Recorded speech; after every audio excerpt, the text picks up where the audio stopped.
I want a speaker in the chair so we can move forward and get my issues, my committee of War and Peace.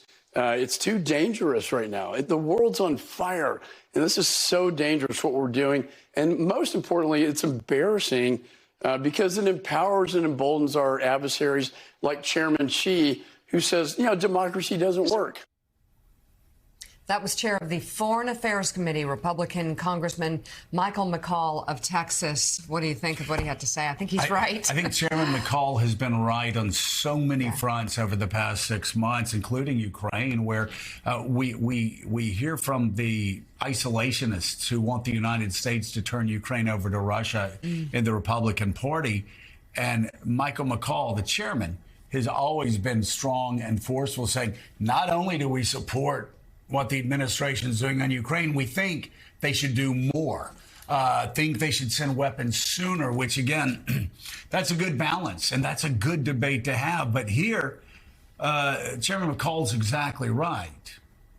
The winner of this, other than 5 or 6 members of the House of Representatives who get more hits on TikTok and get more small donors sending $25, $50 from across the country, the real winners here are Chairman Xi, as Mike McCaul said, are Chairman Xi, Vladimir Putin, Kim Jong-un, the mullahs in Iran, all the people that say freedom doesn't work, all the people that say American democracy doesn't work. That is what they say. And they do use moments like this to talk to our allies in Europe to say, see, the United States, they don't have their act together. Follow us. Be on our side. Be in our camp. And this doesn't even talk. I mean, I've talked to some leaders from non-aligned countries like India and across the Middle East who are kind of getting the push and the pull from China and the United States. And they will say to me, wait, why do you keep talking about how great America is? You all can't even run your own Congress. So I know we look at 1 or 2 members that are cynically using this just because they want attention. But I hope the Republican Party will come together. They will find a compromise candidate that sends a message, not just to voters a year from now. Which would help them? Which would help them, right. But also sends a message to our enemies in communist China, people who think we're their enemies. I don't consider any country our enemies other than Iran. But China, they're our rivals. And we can't have our rivals there or in Russia or anywhere, Iran, anywhere else across the world, pointing to the United States Congress and saying, look how dysfunctional they are. Follow us. Be on our side. Our model of government works better. It was already a joke when Kevin McCarthy had to do vote after vote after vote after vote after vote and not getting them every time until finally cutting a deal that was impossible for his survival as speaker. Right. And now they're finding a new level here. No speaker, literally no speaker. And this morning, there are now 9 candidates vying for the position. All declared their candidacies after Congressman Jim Jordan of Ohio dropped his bid late last week following 3 failed House floor votes. Who goes out there without the votes? Republicans. Joining us now, congressional investigations reporter for the Washington Post, Jackie Alemany. Jackie, what happens next? Yeah, good morning, Mika and Joe. These 9 candidates are now going to make their case to the House GOP conference in an internal setting. That's going to start this evening. It appears highly unlikely that we're going to actually get to a House floor vote imminently, as you know, based on the past few weeks, what we've seen with Steve Scalise and Jim Jordan, people who were 2 very popular members with pretty big constituencies within the party. And these 9 members whom you just mentioned and showed up on the screen are all, I think, fair to say, backbenchers, people who do not have the largest profiles, who do have minor leadership roles within the party, but again, have nowhere near the national profile as Scalise Scalise and a Jordan, but that actually might work to their advantage. People who have been talking to me behind the scenes advocating for either of these various candidates have said that people like Mike Johnson, who are well liked within the conference and have developed a good reputation, but don't have a national profile and therefore are less likely to sort of become a boogeyman going into 2024 midterms, which are going to expected to be fairly competitive. That might be the best bet for the conference going ahead. But again, none of those people off the top of my head seem to be getting anywhere near 217.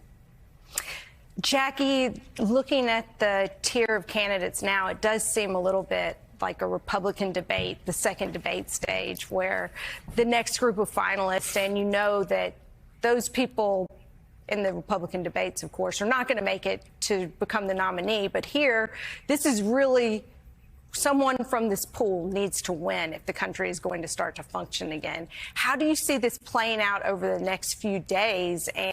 Or do you just see it as a much longer process than even this week? Yeah, Elise, I was telling some people over the weekend that I wouldn't be shocked if this went on another 20 days. And the common refrain that we have been hearing all along is that it's always been McHenry. That's Patrick McHenry of North Carolina. He's sort of that third person in the holy trinity of Jim Jordan, Kevin McCarthy, and McHenry.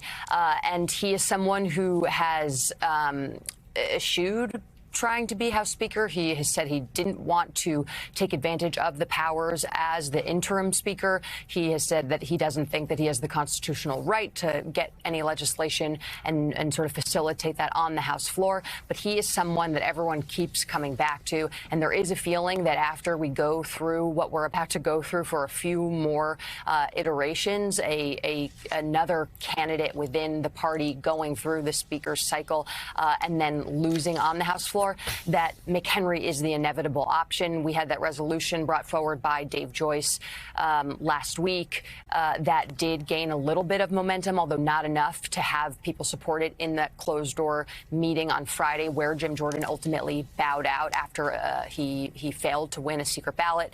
And then there's some rumors that another resolution that would include propping McHenry up as the interim Speaker on a little bit of a more permanent extended basis will be introduced again. But that is contingent on Democrats also stepping in, who are now waiting and just watching this infighting take place within the GOP and are going to, I think, wait it out a little bit longer. Yeah, and to Jackie's point, Democrats I've spoken to say that they're not inclined to rush in there, that if they were going to make some sort of agreement to help, say, McHenry become a coalition-type leader, that they would need real, concrete, enforceable concessions in order to make that happen. And nothing has been of the offering just yet because there are so many Republicans who simply don't want to go down that path. We should mention Congressman Emmer, who right now is perceived as perhaps the slight favorite. Donald Trump weighed in on this over the weekend, has made it very clear he does not want Emmer to be Speaker. Now, we don't know how much of a real voice how much influence he truly has in the House. Let's remember that Jim Jordan was his guy initially. First, the GOP went to Scalise, and then Jordan, after he lost his 2 rounds, was resoundingly shot down in that secret ballot among his fellow Republicans. So striking, mind you, that Republicans in public still largely backed Jordan. But as soon as they were given the option to vote behind closed doors in the secret ballot, they decisively knocked him down. And Joe, wow. Mika, and of course, as this continues, it's not just about Israel and Ukraine aid that can't be produced. The government is due to shut down in under a month. Yeah. And there's no sign of any deal here. It's unbelievable. And, I've got to say, Elise, Jordan, does that not sum up more effectively years under Trump than anything we've ever seen? You talk to 98% of the members in the House and the Senate who are Republicans. They privately hate Trump, hate him, always have. They get in front of a camera and they sell their political soul to him. Here, Jim Jordan, the overwhelming majority voted for him when it was a public vote, but when it was a private vote, they couldn't get away from him fast enough. The flip was incredible. Yeah, just the cowardice of so many of these members, pretty shocking. I mean, people knew if I were for them or against them, and private votes, public statements. At least when we served, you knew where everybody stood. Now, it's just the opposite. Well, Joe, I want to go back to what happened to those members who decided not to vote for Jordan. They got a lot of threats. They had to send a sheriff to their child's school, the death threats. To deal with that, it's not something you take lightly. And so it took a lot of courage to make that vote. But this is the climate of extremism that Donald Trump has wrought, and that now it's being embraced by the most extreme of his followers. But we see how that now comes into this speaker's race, and it's very scary. And you think about how it degrades the caliber of men and women who dare to go into politics if they know this is what they're going to have to deal with, members of their own caucus inciting violence against them. I was going to say, it's not even so many consequences. Republican or conservatives threatening Democrats, or conservatives threatening media members, which they do all the time, or I say conservatives, Trumpers. Extreme MAGA Trumpers threatening all these different people. It's now these MAGA Trumpers threatening Republicans. That's just how much the virus is spread. It's obviously horrible when anybody is threatened because of their political views, but it's gotten so extreme that it's now inside the conference on votes for Speaker of the House. That's just crazy. The Washington Post, Jackie Alemany, thank you as always for being on this morning.